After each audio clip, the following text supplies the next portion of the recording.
எல்லாத்துக்குமே happy Christmas. சூப்பரா ஜாலியா செலிப்ரேட் பண்ணுங்க.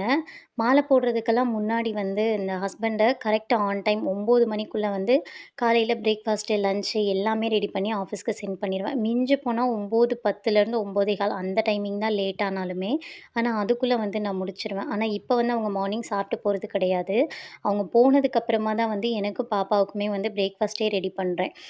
அந்த வெரைட்டி ரைஸ் இந்த மாதிரிலாம் பண்ணேன் அப்டின்னா, அந்த ஆன் டைம்குள்ள வேலை முடிஞ்சிருது. இதுவே காய்கறி போட்டு பொரியல், குழம்பு, சாதம் இந்த மாதிரி ப்ரிப்பேர் பண்ணேன் அப்டின்னா என்னால அந்த ஆன் டைம்குள்ள முடிக்கவே முடியல. ரொம்பவே லேட் ஆயிருது.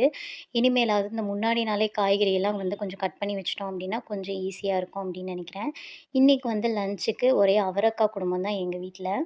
அவரைக்காவும், உருளைக்கிழங்கும் போட்டு சாம்பார் வச்சிருக்கேன். அதுக்கப்புறமா சீனி அவரைக்கா பொரியல் பண்ணியிருந்தேன். நம்ம ஃப்ரிட்ஜில வச்சிருந்தோம்ல வெந்தயக்கீரை கொஞ்சம், அதையுமே கட் பண்ணி பொரியல் கூட சேர்த்துக்கிட்டேன். நெறைய தேங்காய் துருவல் போட்டிருக்கேன்.